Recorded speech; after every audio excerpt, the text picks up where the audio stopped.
טוב, אז מה קורה חברים? כמו שהחלטתם, האם הייתם רוצים לקנות קוואסקי 4x4, משהו טוב של עבודות? רוצים לראות אותו? משהו לא הגיוני. תסתכלו,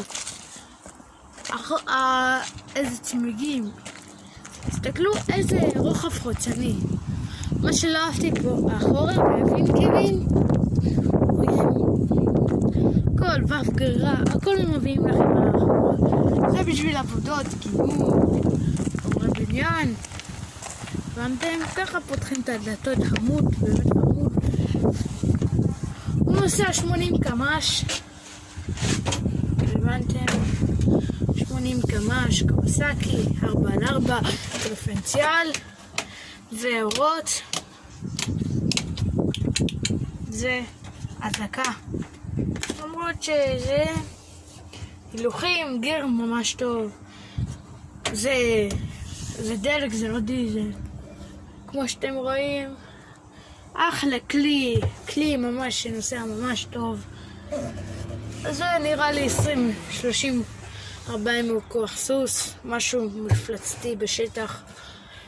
הבנתם? זה המכונית. אני אראה לכם מקדימה. המקדימה שלו הוא ממש יפה, שאי אפשר כבר, הוא נראה כמו ארסדר. תסתכלו את הקדימה. רואים הכל, אפשר לשים בו כננת, סטר צהוב, הכל. צמיגים, את הפקקים שלהם. ברזל הבלתי אפשרי להוציא אותו, משהו לא יאומן. מנוע, איך פותחים את המנוע? פותחים את זה ואז פותחים את הבגש. הבנתם? זה הכי טוב. זה הדלק. יש לכם פה הוראות, מי שקונה אותו, רואים. אז זה הטרקטורון, אני מציע לכם לקנות אותו. טרקטורון ממש טוב לעבודה ולשטח. אם יש לכם עבודה של חומרי בניין ושל שטח, אני מעדיף לכם לקנות את הכלי הזה. מי שגם יש לי את הבומבונדיר, אני אעשה עוד פרק של בומבונדיר. קנינו. נראה בפרק הבא. ביי ביי.